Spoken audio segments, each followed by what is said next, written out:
I always tell that from a corporate race, you basically enter the endurance race, Right. right? Yeah. And it is a rat race, Right. for that matter. Yeah. And that can start stressing you because you are shifting the goalpost, Right. and it's just going higher and higher. Right. Right. So what earlier maybe you were happy doing a 10K Yeah. in terms of running. Now you want to not only do a marathon, you want to do ultra, and you want to do better, and you want to do it in this much time. Was it this reason why I started? No, I did not start like this that I wanted to. Right. So once you go back to why you wanted to start, or why you wanted to do this, I think a lot of things will take care of itself. The injuries or the DNFs that happen is because we have not paid attention to something which happened, back. By the time you feel it, and then there is nothing that can be done, it's too late. Right. You did not listen to the signal which came probably 1 hour back. Right. You just ignored it, or you probably were pushing too hard or forcing yourself. You neglected it, and you did not pay attention. Maybe if you had paid attention there, it may not have translated to this.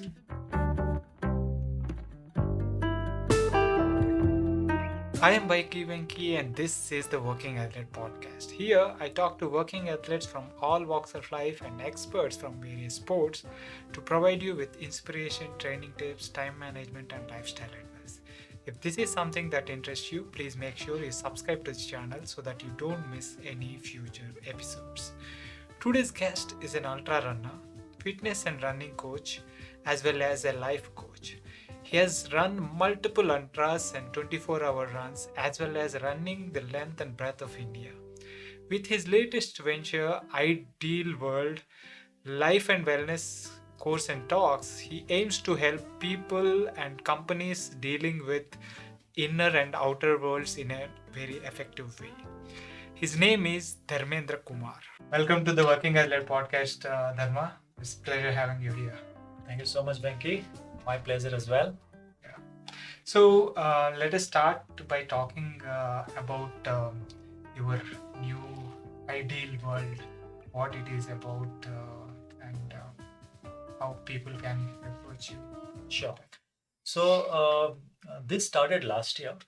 I've been thinking about starting something in this space, but I had postponed it for sometimes another 5 to 6 years I wanted to give to myself. But last year when the pandemic happened, it kind of gave me more time to think through, and then what I wanted to do, and so on and so forth. So I felt that this is the right time. With whatever we have been going through, I felt that starting something in this space of a holistic wellness, or rather what I call it life coaching, was essential. I have been already exposed to, the physical coaching as part of my running coaching, a little bit of mental coaching as well as part of that running coaching. Right. And then I've been also, in the last few years, I would say I transcended to the spiritual side as well.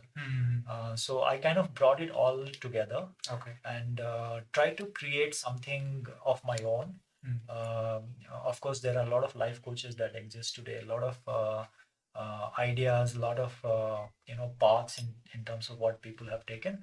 But I wanted to create something which is simpler, easy for people to understand, and self-follow, rather. Okay. Right?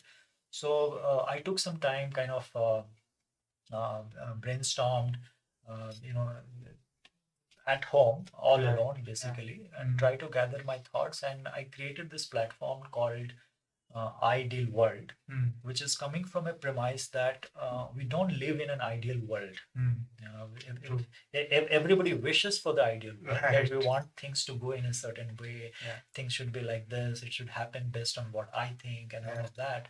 We have all our dreams, our desires, and we wish it happens, but it doesn't happen, right? So it's a very smart takeaway of the word ideal, and it means ideal. So what it means is at any point of time, it's the I, that Right. individual I, who is dealing with the world. Right. Now, the world could be anything for that matter. For Right. for example, right now I am dealing with you. I'm dealing with the podcast. Now, Right. this is my world. Right. I don't have to worry about anything that is outside of this. Correct. Right? Yeah. And how best I deal with this Mm. is my maturity, my understanding, and my compassion, my love, my knowledge about this whole thing. Right. And that's it. And once this is done, I move on, and then I probably deal with something else. Right. So the whole idea is that how can you live in the present? How can you deal with whatever is there in front of you? Mm. And that's your world. What you see with your eyes, what you see, what you can envision with your mind, and all of that. And of course, there are certain things that I have built. Having an engineering background, Right. in terms of what I call, an architecture of sorts, a system architecture of sorts, and I have tried to give it engineering spin to it, in terms of how the interactions happen between the different components of life, and in some cases there are. And I would love to touch upon each of those and go a little deeper Sure. a little later. But let us also talk about your endurance journey per se.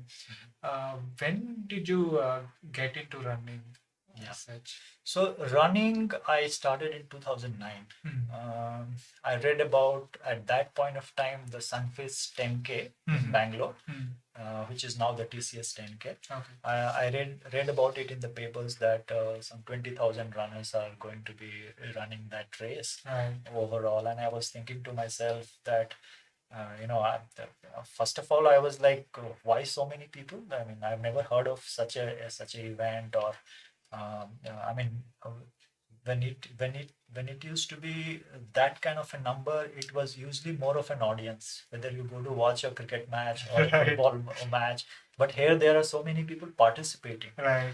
and having played this, some bit of sport at a very casual level, with friends and all of that, I was into that line anyway. So I thought, I think I should give myself, that opportunity is happening in Bangalore, and why should I deprive myself? And then I trained a bit, though not enough. Only in the race I figured out that 10K is a big distance, and it probably needs more training. And I would see that a lot of people older than me were getting past me, and they were cruising, and here I was suffering and all of that. So I said to myself, though when I finished, I kind of felt really good. The whole process of running, sweating, and struggling, and then finishing. The finish is always the icing on the cake, right? Yeah. And then I said to myself that I should do this and probably train better.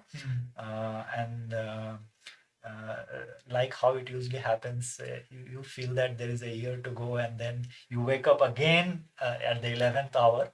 And the same thing happened next year as well. Right. Again, I struggled. And I said, this is not going to work out. There must be something to it, at least to get motivated, and to do it on a regular basis. So I kind of started searching on the net. A couple of guys I just try to follow, and from there on, I think mid of 2010 onwards is when I started getting into what we now call it as a weekly training and all of that. Okay. And my journey took off.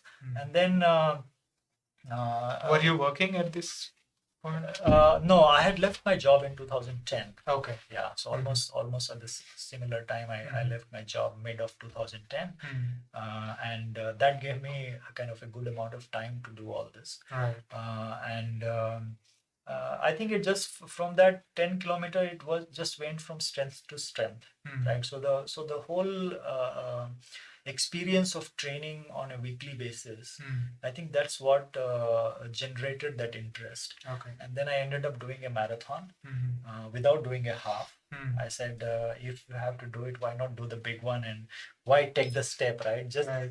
Just make the quantum leap, Right. and then we'll see what will happen, right? Yeah. Because there is a struggle even in a half marathon. It's not Yeah. like it's easy. So Yeah. so in 2011 January, I did my first marathon in Mumbai, and I think from there on there was no looking back. Hmm. So I ended up doing a series of marathons, Hmm. and then I got tired. Okay. Tired not in terms of running, but this whole aspect of running and beating your previous timing, and because I think we a lot of us get into in that race of performing better and performing better than your previous, and it kind of got me into a stress. I said, there's something wrong, because I came into this to enjoy and have fun, and now this is stressing me. Even my training runs used to be like, oh boy, I have to do this plan and all of that. I said, this cannot be right. Right. Then I heard about ultra running, and then said, okay, why don't we try it? So there was a 50-kilometer run. So basically, you were getting stressed because of running too many marathons or training for marathons, and decided you want to do ultras. Yeah, so what happened? I think my stress was coming because I was trying to better my previous timing for the marathon. Okay. So Focused on that. yeah, focused on that. Like, say for example, I've done a say 4 hour marathon. Now my next target in my next marathon would be like say 350. Okay. And in order to get there, I had to put in the training hours. Yes. So training hour, there was a plan that you have to do it this way, you have to do your speed training and all of that. I wasn't enjoying it. Okay. It was the speed, if I may call it, training for speed was taking its toll on my body, Okay. as well as on my mind. Okay. So I thought, what else? Hmm. Because I didn't want to give up. After having gone that far, I didn't Right. want to give up. Then I heard about this 50-kilometer race. I said, okay, let me try the 50. I have already done 42. 50 is not that far. Yeah. When I went in there, that had a lot of time, Hmm. right? I think it had around 8 to 10 hours or something. Okay. And I felt good, because I didn't have to rush. I didn't have to run fast. I could have my breaks. I could eat and take my time, and so on and so forth. And I kind of enjoyed that. Then I said, oh boy, looks like this is interesting. If I can't run every marathon and better my timing, let me just do the distance and take my breaks wherever required. Okay. So that's when all of these things started. And I think it was around 2012, I guess, is when I did my first 50K. And then after that, Was it the Bamboo Marathon? Yeah, yeah. Bamboo Ultra? Yeah, the Runners for Life Okay. Bangalore Ultra Bangalore. at Hennur Bamboo Right. Forest. Right. And I think after that, I kind of left running marathons, unless there was something very unique I used to choose. But otherwise, I used to always choose ultra distances. And from there, it went to 100 kilometers, 24 hours, and so on and so forth. The best part is that you get your required breaks. You can take it easy. In some of the bigger races, like say 24 hours, you also have the option of getting a nap. So I felt, yes, I could push my body in the distance and endure that distance. Right. So that's how it So, worked. yeah, the focus has shifted from, say, time, looking at timings, and shifted to, can I say, completing a certain distance, Correct. maybe in a more leisurely Yeah. way. Yeah. So that is the focus of ultra Yes. for you, Yes. right? Yeah. So even in ultra world, there are people who are looking at timings, right? Yes. So, so you could as well like you know look at shorter races and do at your own time, no? Yeah. So what happened was, You're right. Even in ultra, people are chasing, their timing, and Right. they're trying to Like, do well. certain distance, like Yeah. 200 kilometer, 250 kilometers in Yes. 24 hours and Correct, all correct, that. correct. Now, of late, yes, because this whole running itself is around, I would say, around 15-year old. 2005 is when it all started. And ultra running, I would Even say, here around yeah, Bangalore. Bangalore run Yeah. overall in India. And ultra running has really taken off, I would say, in the last 5 to 6 years. So Okay. yeah, it was almost 10 years later. Mm. Because what is happening is now there are a lot of ultra events. Earlier there were very select few ultra Correct, events. correct. Now with so many ultra events, and all of them to excite the participants, they are really doing well in terms of organizing prize money and all of that.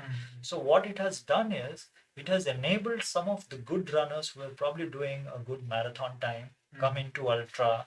They also test their endurance, and they are taking away. In the one of the recent event here, there was a guy who ran 100 kilometers in 7.5 hours. Wow. Now, earlier, first of all, that format was at a very few event. Now 100-kilometer races are a given. I mean, Right. you look at any of the major running cities of India, there will be a good 2 or 300-kilometer events. So there they have an opportunity to prove. And also, I think the field has become bigger, right? A lot of people are getting into, because eventually uh, you can't be running for PBs. It will your body and your mind will give up. Right. And all of those guys, um, they are transitioning into two things. Either they are looking at additional sport beyond the running, so they transition into triathlon or say cycling, or they go into ultra, because they have been there and done the marathon. So now they are looking for bigger challenges beyond just bettering the time. So a lot of people are coming into that, and a lot of events are also happening. So both of those factors are driving, and it's actually, I would say, doing a good sign for the endurance running community in India. Right. That a lot of people are able to do this. Yeah, lot of events, like I Yes, said, yes, in the last 5 years, lot Yes. of events have come and Correct. have been Yeah. have seen the whole scene rising. Correct. I think Yeah. that is a great thing. Yeah. Now we kind of touched upon a little one thing, that is sustainability. Yeah. Sustainability in terms of being able to run or cycle as long as you want, right? So what do you think cater to that ability to continue, keep going, Yeah. keep running, as long as you Oh, live there are or a lot. something? There are a lot of things, Venki. Few things is, I think, definitely it needs years of running or whatever your sport is. In your case, Right. cycling experience. Some people have tried to do it early. They have failed. Their body has not supported. So I would say you have to give a good minimum 5 years to that sport, and then you can build on getting into that distance, that endurance, and all of that.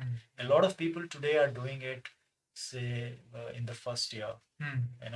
I'm talking about ultra distances, right? Or ultra cycling in that. I think they're going too fast.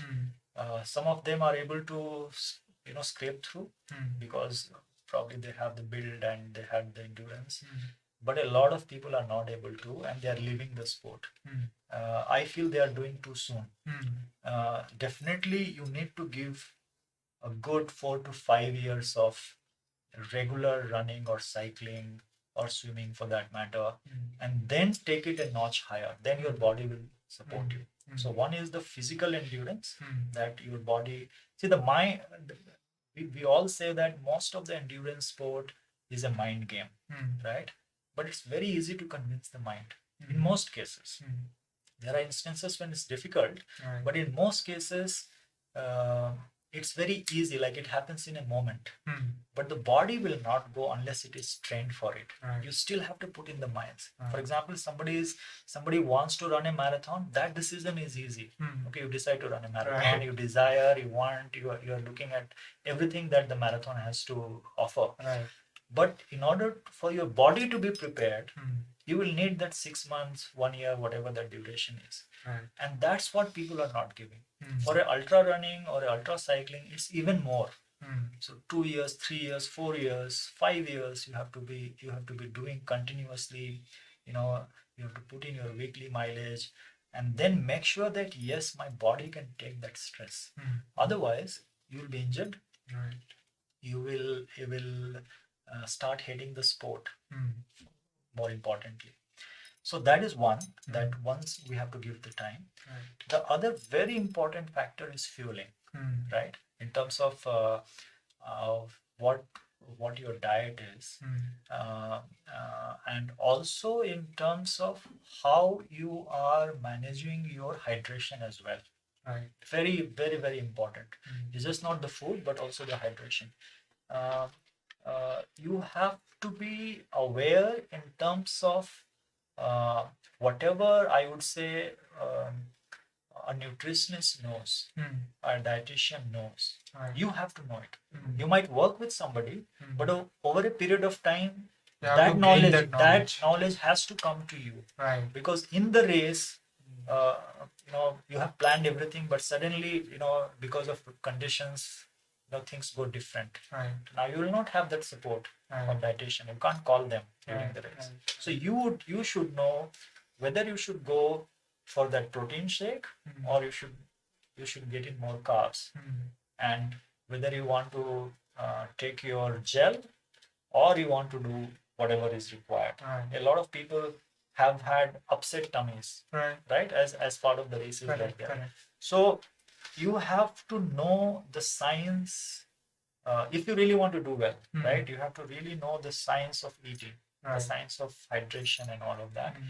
And then keep listening to your body science, Right. right? Because most of the, I would say, the injuries or the DNFs that happen Hmm. is because we have not paid attention to something which happened, back. Hmm. By the time you feel it, and then there is nothing that can be done, it's too late. Right. You did not listen to the signal which came probably 1 hour back. Right. You just ignored it, or you probably were pushing too hard or forcing yourself. You neglected it, Hmm. and you did not pay attention. Maybe if you had paid attention there, Hmm. it may not have translated to this. Maybe that slight niggle or that Yes. twinge of Absolutely. cramps, Yes. all that. Yeah. When you are in the bud, if you kind of pay attention and Yes. do the needful, like Yes. maybe that hydration drink Correct. or that little bit of stretching. Yeah. Whatever. Yeah. Okay. So one is the experience in terms of giving that many years. Yeah. The other is the base, Mm. the base mileage that For you the put body. Yeah. for the body. The other one is the diet and hydration, Mm. and the third, which I'm talking now, is doing it mindfully. Mm. When I say mindfully, doing it with awareness. Right. That okay, I mean you have trained, but on that odd day, Mm. maybe you start developing a slight discomfort in your ankle, Right. or slight discomfort in your calf, and you know it's there because that signal comes to you, Right. and it registers in your mind, Right. but you neglect that. Yeah. And you keep pushing, forcing. Of course, sometimes it can get better. I'm not Mm. denying that. Mm. But in most cases, if it develops as an injury which makes you stop doing that event, Mm. then probably you have not paid heed earlier. Right. Yeah. So it's better to spend that 1 or 2 minutes, see what it is, and then move on. Right. So running mindfully, or doing that activity mindfully with awareness of how your whole body, your mind is in sync, and there is absolutely no problem. You are enjoying it. I think that is equally important Right. in terms of sustaining it. Yeah. Yeah. So when you are mindful, you'll also know, what with respect to whatever, what other things that are there in your life, and Mhm. what is achievable in terms of your target event and stuff like that. That also you will take into consideration, and uh, the stress part of it will also not be that much, right? Yeah. So that will also kind of So add to the that sustainability. yeah, I think that is prior to being in the race. Mhm. What you are talking about is in terms of what I'm talking about is when you are training or when you are doing that activity, or whether it is in training or in race. So at that time also you have to be aware and mindful. Right. What you are saying, if I understand correctly, is in terms of your goal setting, your expectation, how hard you will go, how slow you will go, what is the field in terms of other competition, what is that you want to achieve. That has to be done much prior. Right. Right. So what I'm talking about is also like picking events or picking your battles, uh, uh, taking your other aspects of yeah, life into consideration. Yeah. Right. So that also kind of what I feel is contributes to the sustainability. Yes, absolutely. Yeah. You are absolutely right. Yes, Yeah. because most of endurance athletes, I think we start, except for some exceptions, after our 30, right? Yeah. And then I think it's already too late, right? If we had started, say, in our 20s, early 20s, we would have built a good base, and at that point of time, we could have, I would say, exposed ourselves to that more rigor of speed and distance than starting at 30. And then a lot of us also start at 40. Right. Now, already our body is will start degenerating. You know, beyond your 35 to 40 years of age, the body starts to degenerate. You will not have uh, the same strength probably what you had in your early 20s. Right. So then we have to be, as you rightly said, we have to choose the right goal for ourselves. Right. That okay, I'm not denying that somebody cannot compete, because with there are age category competitions now, and it definitely helps us. In some cases, somebody in their late 30s is beating somebody in their 20s, because we don't have the culture of people running or getting into endurance sports in the 20s. So those guys are less experienced. So a late 30s or a 40 guy can beat them, because but they had more time to build. yes, that. because they have learned it, Yeah. they have gone through the grind. But generally if you see, typically, you are on the downward slide. You can enhance that by putting in the performance and doing it right. I'm not denying that. Right. But it will be that much difficult. And speaking about what you have, the working athlete, we are all are working athlete. Right. I know we are everyday athlete, but we have limited time in terms of training. Right. We are not giving to what an elite would give 5 to 7 hours in a day. We might be giving on an average maybe around 15 to 20 hours in a week. Right. That's all. I don't think any one of us is giving beyond that. Right. But that's not enough. Yeah. The elites are giving upwards of 35 hours. Right. So already we are half there. Right. So we have to choose what is that we want to achieve. And I always tell people that always look back to why you started the sport. Ah, beautiful. Yeah. Like in lot of cases, it is about relieving stress. Right. Lot of cases. 30 is usually the time of a midlife crisis you are going through. You are searching your own self. Right. What do I do? I got married, I had kid, now all those desires. I have a job, all the desire. Now what? Right. Right. I'm also good at my corporate life, but looks like something is amiss. Right. Right. I'm something else. Right. Then you find a sport, and then you find the community, and then life gets exciting and all of that. But after a point, when I always tell that from a corporate race, you basically enter the endurance race. Right. Yeah. And it is a rat race. Right. For that matter. Yeah. And that can start stressing you, because you are shifting the goalpost. Right. And it's just going higher and higher. Right. So what earlier maybe you were happy doing a 10K Yeah. in terms of running, now you want to not only do a marathon, you want to do ultra, and you want to do better, and you want to do it in this much time. So we ourselves have, we keep shifting that goalpost, as you said. yeah, Right. because the body is like, it will support you till some point, Right. right? So a lot of people don't find the joy. In fact, they find the stress. Like how I found my stress in terms of bettering my timing. A lot of people get into that, and it is important at that point of time that was it this reason why I started? No, I did not start like this that I wanted to. Right. So once you go back to why you wanted to start, or why you wanted to do this, I think a lot of things will take care of itself. Yeah. And generally, if you ask me, I think endurance athletes all over the world, not only in India, I think we are doing too much. Right. Doing too much because uh, uh, you know people do say that it's not a competition with others, especially in endurance sports, running specifically, that it's a solo sport, you are running for yourself and all of that.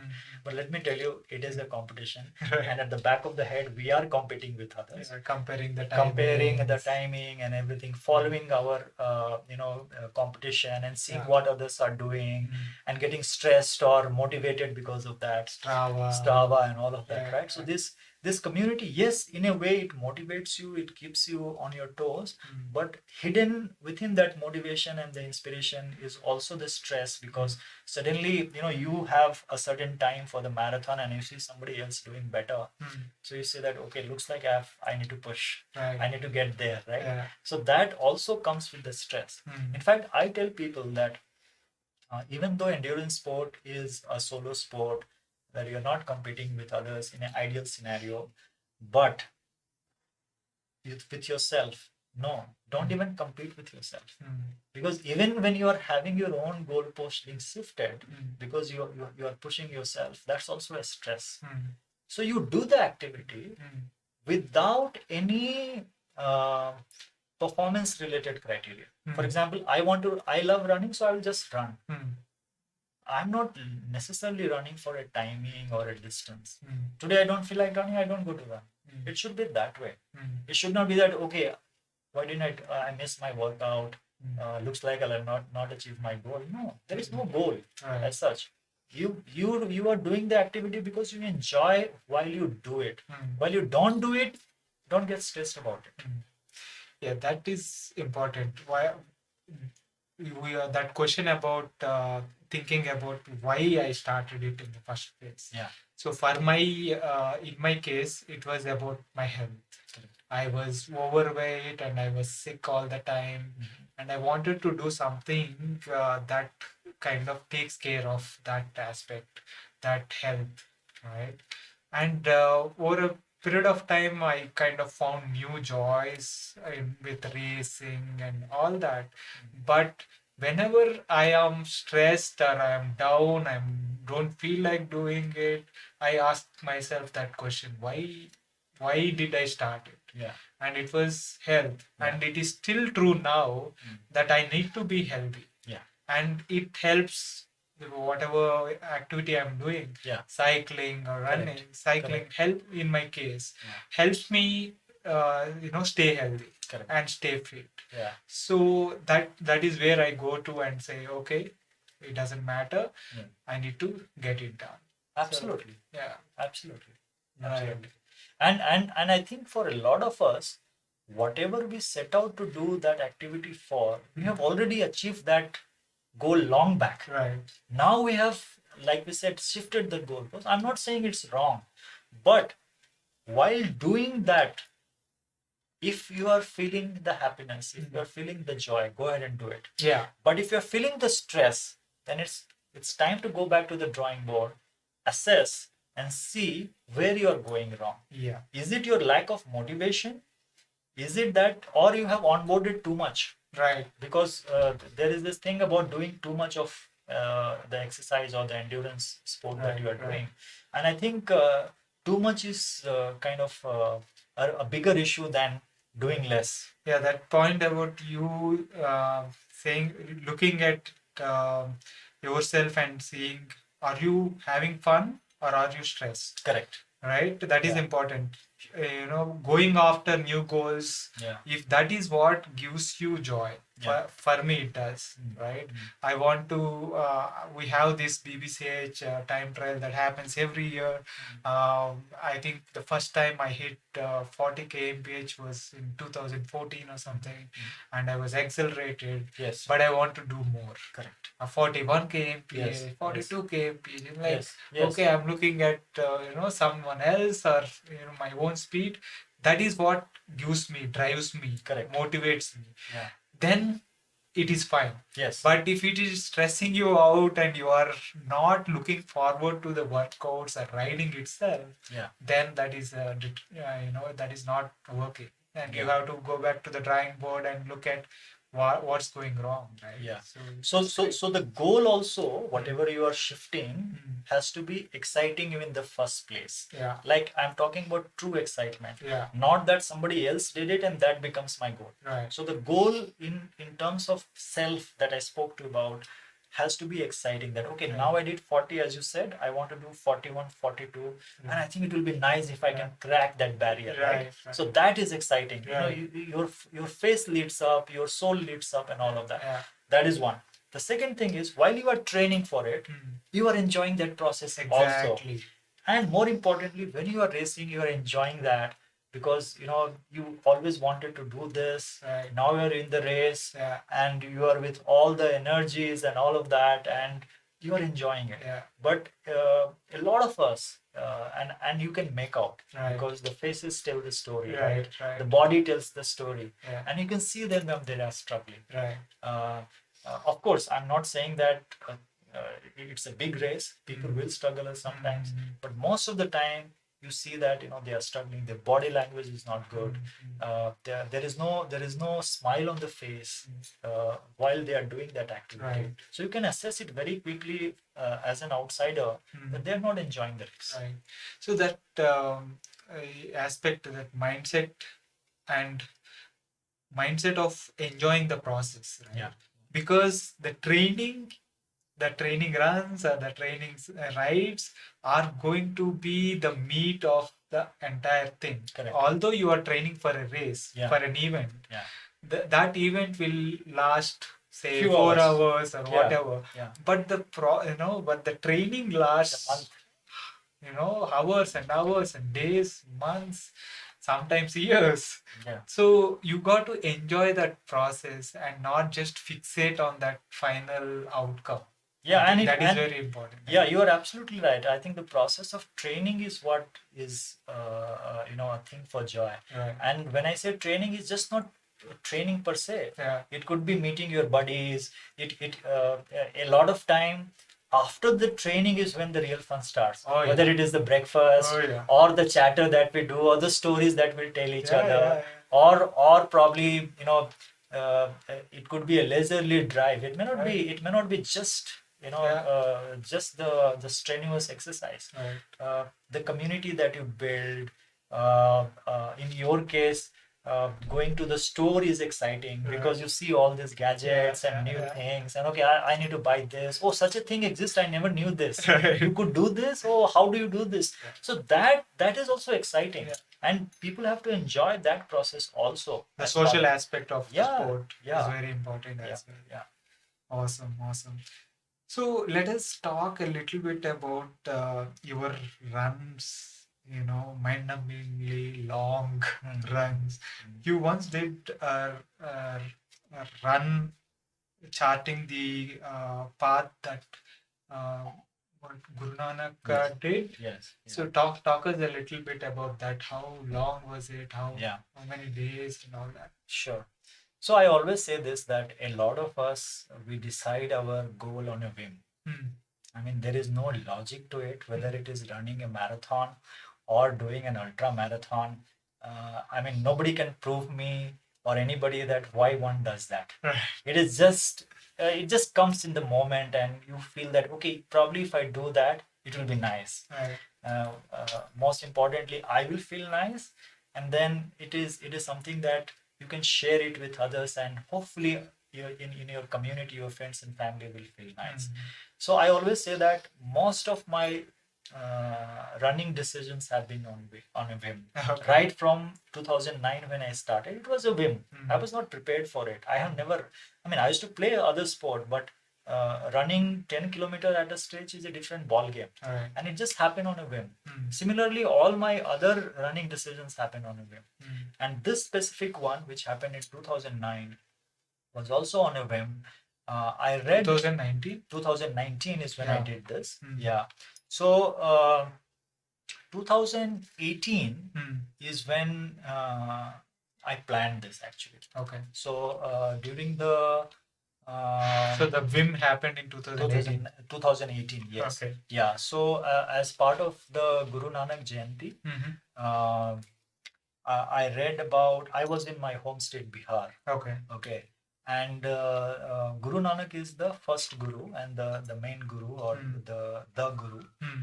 And Guru Gobind Singh was the 10th guru who was coincidentally born in Patna, Okay. my home state, the capital of my home state. Mm. So I was there in Patna for an event, and I had known that there was a gala celebration done by the government of the state, the Bihar government, for Guru Gobind Singh. And again, since it was a 2019 would have been a milestone year for the birth anniversary of Guru Nanak. Okay. It's 550th. Wow. So I said, what can I do? So I got a little inquisitive because they were not doing in the same gala way that they did for Guru Gobind Singh. So I read, why is that they are doing it less? He was the bigger guru, and all those thoughts that came when I read that news again through newspaper, right?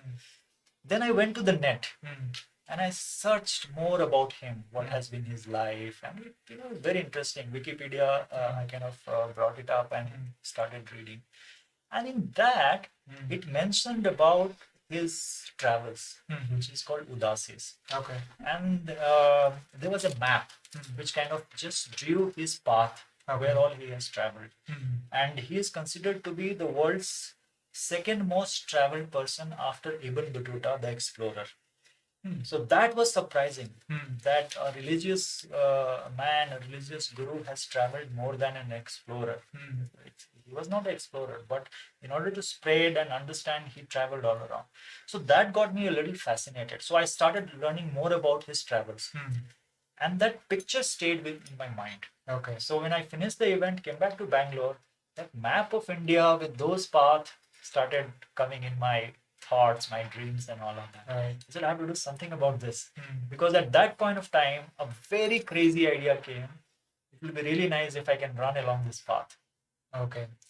Then How long was this? So this actually the path, they were part of his two travels. It is 13,000 plus kilometers across India. My God. Yeah. Yeah. Yeah. So I said, okay, I know it's going to be difficult, but what the heck? Let's give it a shot. Okay. So I made a plan to cover the whole distance across, and the path ran from Amritsar, close to a place at Amritsar, close to Amritsar, and all the way to northeast of India, and then back again to Punjab, and then the other one, the second travel from the same place near Amritsar, down south, and then back again.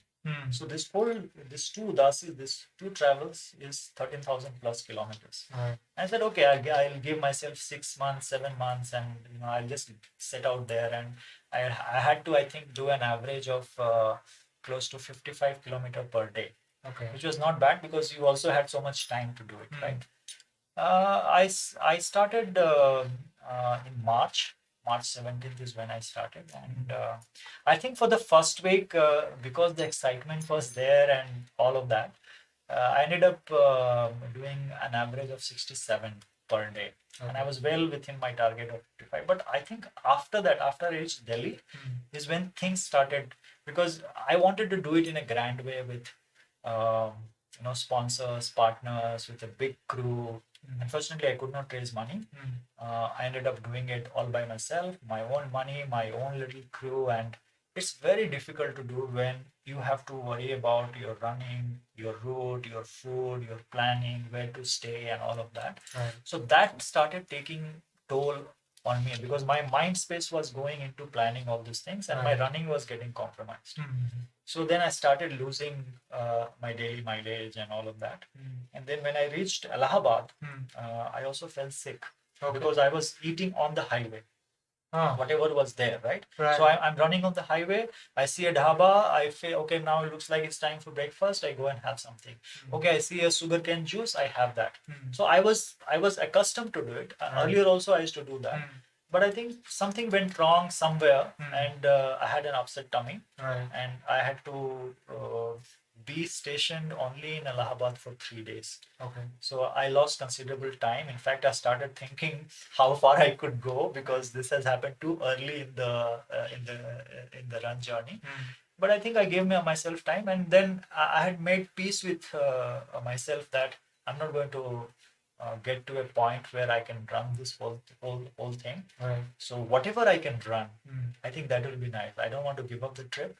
I anyway had a car with me, so I will try to give my best shot on that day. Right. Depending on how I feel, I walk as much as I can, and the rest I will just go with the car. Right. So I made the journey, and it took me around 5.5 months eventually. And instead of doing 13,000 plus, I ended up doing 5,000. Okay. Okay. So I kind of, in other cases, is shifting the goalpost, which is away and which is much more strenuous. Yeah. I kind of brought the goalpost Dude, closer five to and a half months and 5,000 kilometers is Yeah. no joke. Yeah. It's like And crazy. I enjoyed it because I always say this now that it not only took me to the places where a lot of us would go, and it also took me to places where I will never go probably. Right. Because I have gone to such remote corners of India, which I don't think I will go or Right. follow that route. So Right. that gave me, I think it changed me as a person, right? In terms of where one has to focus, um, where do you find joy? How do you find joy in having the little bit that you have? It's not always about the rich, the glory, and all of that. It's about probably not having anything. Just having your bare body and what is that you can do with that on that given day. Right. Sometimes you'll be able to push through and probably do say 82 kilometer in a day, and sometimes you may not be able to do it. There are days when I have not run at all. Right. So the idea is you have to take all of those things in the stride and not have a feeling that okay, I wished I had done it this way because this was my goal. But things on ground are different. Right. But you still need to go through the journey. Right. I think that is important. And that's what set me. Like I could have quit because I didn't have the funding. In fact, I was raising money for an NGO. Okay. So I was not feeling well. I didn't have the sponsorship. Then I thought to myself that I cannot give it away because I'll never get this opportunity to do it ever. Right. I think the next milestone will come in 600th year. I'm not going to be there in 50 years. So this is my only chance, and I will try to do best of my ability. I may not cover 13,000. I will cover 5,000. Big deal. I think the journey is important. Being on that path is important. And it taught me a lot of things as part of it. I lost a lot of money because I got it self-funded. But the amount of knowledge and wisdom that I got, I think money cannot buy it. Right. Yeah, definitely. The experience is, as you say, is priceless, right? Absolutely. So, what are some of the memories from that that you can? Oh, there are many memories. There are many memories of how. I'll tell you some highlights, right? How some business name highlights. Right. How local businesses are named after rivers. So when I was coming close to Delhi, Yamuna some so and so, Yamuna Enterprises, because Yamuna runs through it. Right. Yeah. Then along the Ganges, Ganga so and so. Yeah. Then when I went to Assam, Brahmaputra, Narmada, Right. Godavari, Krishna. I'm like, wow. Yeah. So that gave me a sense that the whole city being established at the near the riverfront Banks and of banks rivers, of the yeah. rivers and all of that, because at the end of the day, water is life, Yeah, yeah. right? I mean, you can do without electricity, but you can't do without water. Right. So the water was always very sacred to India in terms of that, and of course, the names and all of that. So that Right. is one. Uh, the I It went from, I would say, a pleasant in March in Punjab to hot and humid when I started my return journey in what do you call Kolkata and Orissa. And then definitely very very hot in Rajasthan. Right. And then when I came down south and started again going back from south from Kanyakumari, when I hit Kerala, monsoon had started. Right. All the way till I would say Gujarat is when I experienced from Kerala to that. Yeah. So that season change also I saw. Yeah. Beautiful. I think I only struggled, and something that which my body could not tolerate, because I'm being in Bangalore, we are blessed, right? Right. So was Kolkata and Orissa, where the heat and especially the humidity, Yeah. was killing. Right. In the sense that I had to, my physical body went through so much of stress that I had to give up running for continuous 10 days just to recover from that. Wow. And just doing a 21 or 31 was difficult. Like you just stand there, you don't even have to walk, you Right. stand there and you're You're sweating. sweating. Yeah. So that humidity is much different to what you see in Chennai or in the western part, right? Western part is not as what the humidity that you get along the east coast is killing, at least to my body. Yeah. My body was able to tolerate the sweltering heat of Rajasthan, because that's dry heat. Right. Yeah, it's too much of sun and dry heat, but not as bad as the humidity that you get there. Right. Yeah, so that was one. Definitely food. Yeah. Oh, I'm telling you, the kind of food that, because all highways, dhabas, Right. local places, and all of that, and uh, tea. Tea is such a thing that I can tell you that if anybody wants to make money in India, especially, and if you don't know what to do, just start a tea business. Just start serving tea. You will make enough money, because everywhere people are just drinking tea in India. Right. Their day starts with tea, their day ends with tea. Right?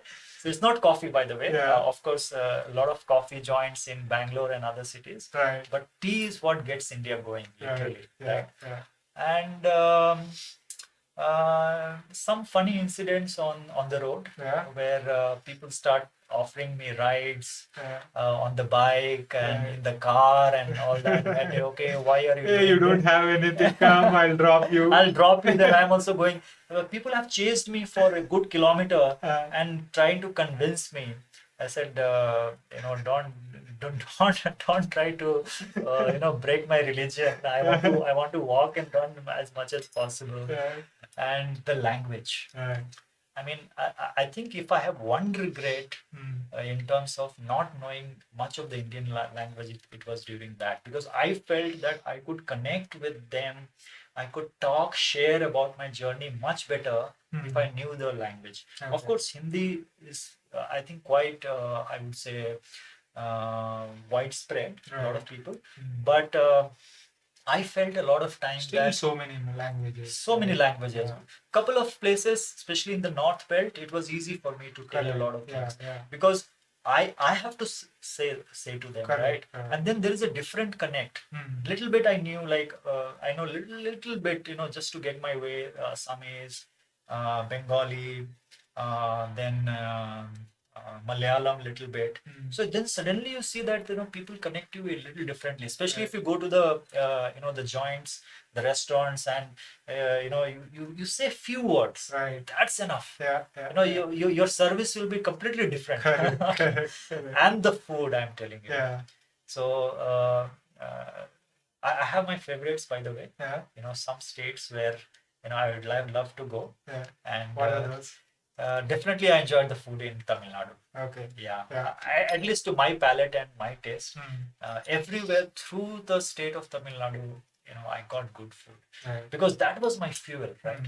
The more good food I eat, and more I would say filling Yeah. I am.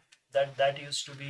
Tamil Nadu sambar is fabulous, man. There you go. I mean, being in Bangalore for the last 10 years now, the only thing that I hate is the sambar here. I get you. I get you. But Tamil Nadu sambar is fantastic. Yeah. And I also saw, in terms of when we say sitting back, in the comfort of our home, that okay, which are the more I would say advanced states in India, and all that.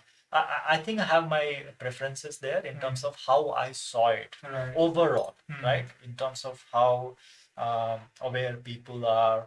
In fact, I have tried to use the signboards, the hoardings that we see in the city, as a sign of the, I would say, advancement of the city. Right. Because when and for all that, I would definitely like to mention Kerala. Right. Because the creativity that they have, even in the hoardings that they make, is out of the world. Right. At least compared to India, I never saw such a creative place than Kerala. The most literate state. Yeah, but the creativity with which they do any kind of design, and of course, most of them were there.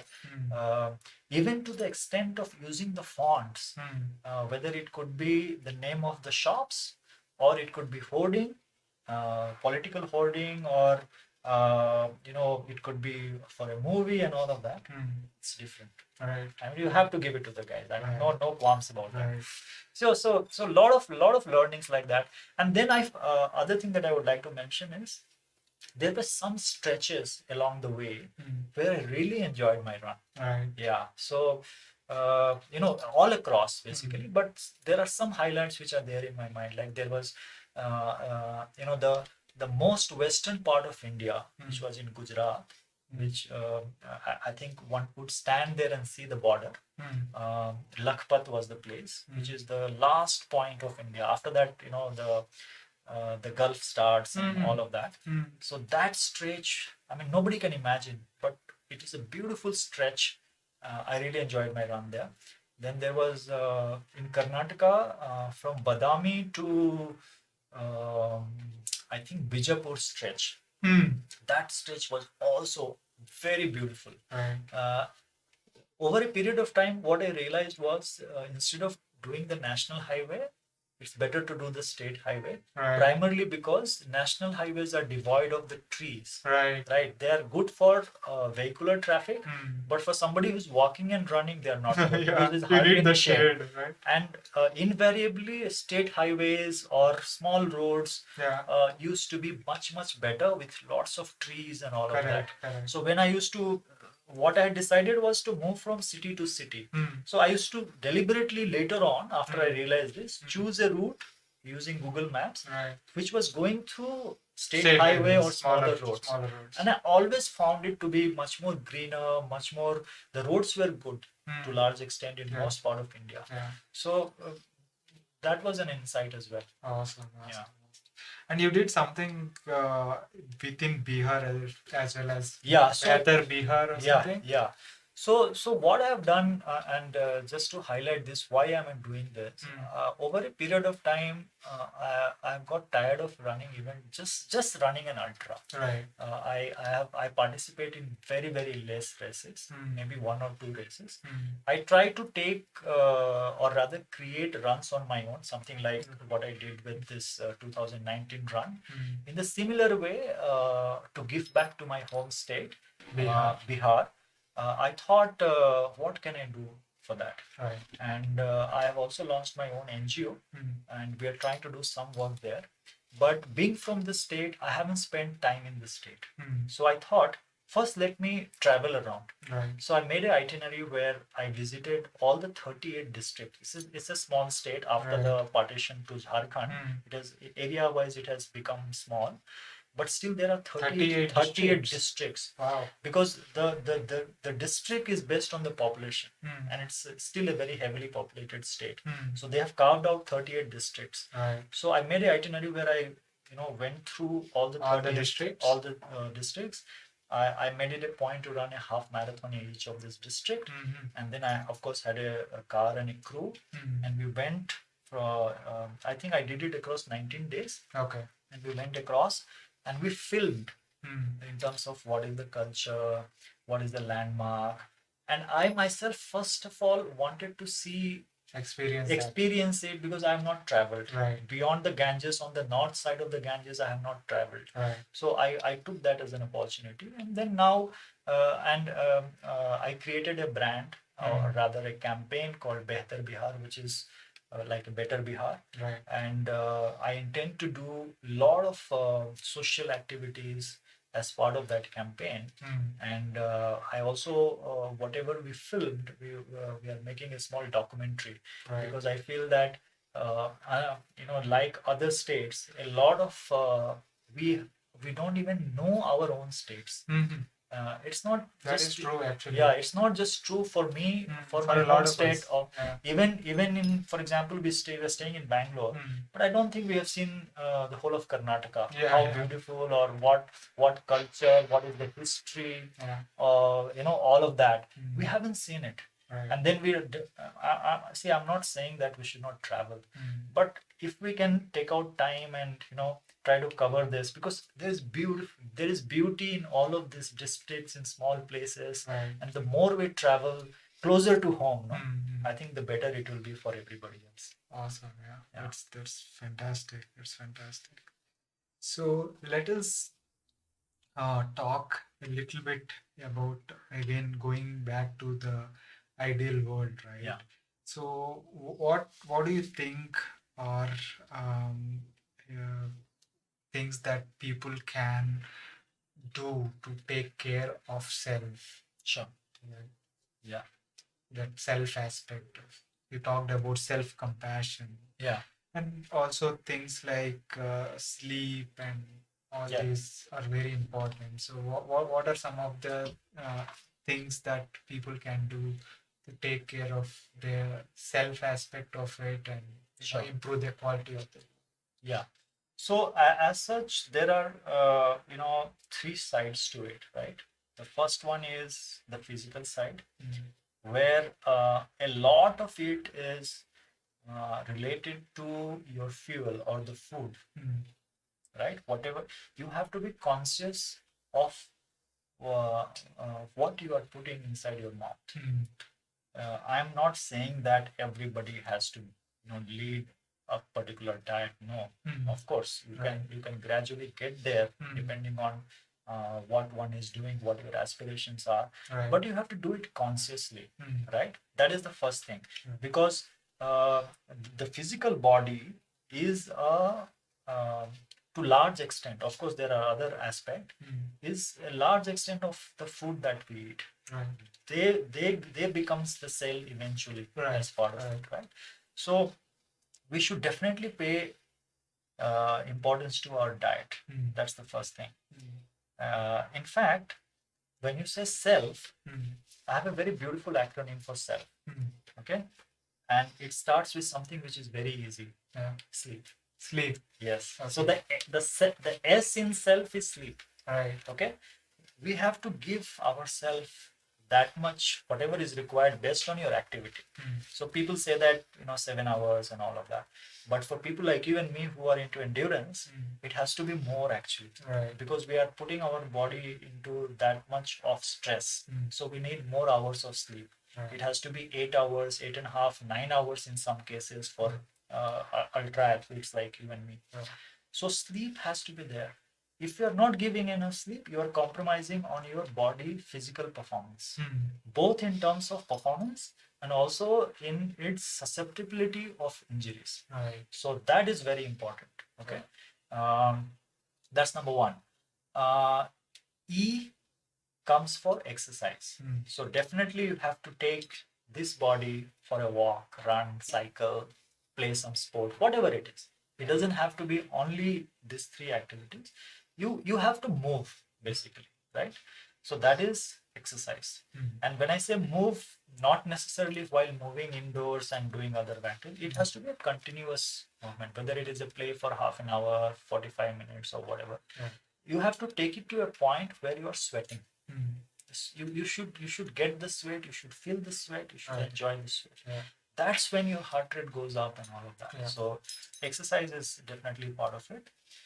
L is love, right? In terms of and what I mean by love is you have to have an environment around you, whether it is the family, your friends, at corporate, where you have a very loving environment, right? You are not stressed. So that's more of a mental framework.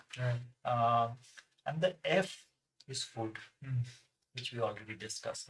So in nutshell, if you can take care of these four pillars, then to large extent you are taking care of the self. Great, man. This has been a fantastic chat. To kind of conclude this, what are some of the tips that you would give working athletes who want to do well in their sport as well as life? So I have only one word for the. I mean, okay, you said already working athlete, so definitely they are doing activity. Um, I think they should stick to it because a lot of people get started, and then the working part takes over, and then the athlete part gets dropped. Right. So initially there is a lot of enthusiasm, energy. They enjoy the community and it's a different life. But if they haven't figured out initially, as we said, why they want to get in there, then they might drop out. So my suggestion to them is, uh, see, the transition is till the time we are in school, we are playing one sport or another because it's part of our one of the period is that. When we come to college, shut. There's hardly any unless the people who are into the sport they don't play, right? When we come to corporate, zero. Of course, exceptions to the rules are always there. So already you are dropping, right? It is very important that once you come into corporate life, because I will not say that do so much in your college life because you need to enjoy that time and you will not get back that age and that time. But once you come to corporate, you have the resources in terms of money, in terms of facilities, infrastructure, and you can utilize those resources. The idea is that create some big goals for yourself because if your goals in that activity are not big enough, you will not stay for long because the smaller goals you can achieve it in the first few months, in the first few years.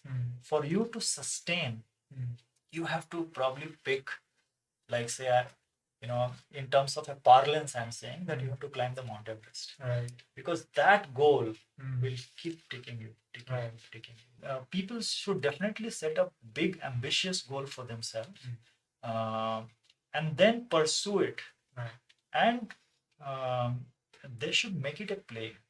When I say play, it's different from a game and competition and all of it. Play is all fun. Like there is no, it's like a football with no goalpost. You're just playing. There is a ball and there are 22 players. I mean, I wish I could do that. I would love to do that. That there's no goals. You just keep playing with the ball and just have fun. Because I think that component is missing. If you have play, if you have community, it's very, very important. I've met some very good friends in my running network. Like, in fact, most of my network today are made of runners. And it goes beyond that activity. Right? I have traveled as much in whatever I have traveled in the last, now I say 13 years. I have not traveled that much in my first 30 years. So, one activity of running has transformed me in so many ways, so you have to latch on to one activity, whatever your athlete activity is. It could be a game, it could be an activity, exercise, whatever it is, and go into depth. Like you should know the science, the motivation, and everything around the community. You should know who are the people in that community. You should network with them and know as much as possible about it. And have it in your mind every now and then. So that's what I say that Um, most of the time in the morning I'm running. The rest of the time it's all running around running. Running is on my mind and it's running. Yes. Awesome, man. This has been a fantastic chat. Thank you for taking the time and sharing your journey with the Working Athlete podcast. Really appreciate it. Thank you so much, Venki, and I hope you guys like my story, and it has given you some sense of inspiration and motivation. I'm very happy to share more, and if you guys have any, can they connect? Yes. I think on Facebook you have Yes, this, yes, right? yes. Yeah, feel free to reach out, and I think we should grow this small little community of ours. Endurance athlete in India is not a very big community. We'd love to grow this by leaps and bounds and take it from strength to strength. Awesome. So I'll share your social Yeah, please. links as well Please, in the please. show notes so that people can get in touch Absolutely. with you as well. Absolutely. Awesome. Amazing, man. Thank you so much.